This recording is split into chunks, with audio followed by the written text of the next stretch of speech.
నకిరికల్లు మండలం గుండ్లపల్లి గ్రామంలో Telugu Desam party, Janasena party, Bharatiya Janata party కలిసి కూటమి ప్రభుత్వంగా ఏర్పడి 2 సంవత్సరాలు పూర్తయిన సందర్భంగా గుండ్లపల్లి కూటమి నాయకులు, కార్యకర్తలు ఈ విజయోత్సవాన్ని ఘనంగా నిర్వహించారు. ఈ సందర్భంగా కేక్ కట్ చేసి ఒకరికొకరు స్వీట్లు తినిపించుకుంటూ సంబరాలు జరుపుకుంటూ ఆనందాన్ని పంచుకున్నారు.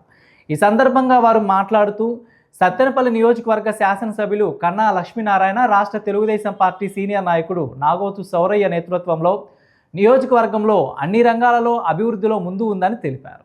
వచ్చి 2 సంవత్సరాల సందర్భంగా గుల్లపల్లిలో ఈ రోజు కేక్ కటింగ్ కార్యక్రమం జరుగుతుంది. అదే విధంగా ఈ రోజు తెలుగుదేశం ప్రభుత్వం వచ్చేసి 2 సంవత్సరాల సందర్భంగా గ్రామంలో ఉత్సాహంగా సంబరాలు జరుపుకుంటున్న నేపథ్యం జరిగింది. అదే విధంగా మా గ్రామ పెద్దలు కరాలపాటి వలి గారు, డాక్టర్ అహ్మద్ బుడే గారు, బత్తుల అప్పారావు గారు, అదే విధంగా బత్తుల అప్పారావు గారు, బండా జైనుల్లా గారు వారి ఆధ్వర్యంలో కేక్ కటింగ్ కార్యక్రమం బహిరంగంగా బాగా గర్వంగా చేసుకున్నామని తెలియపరుస్తున్నాము.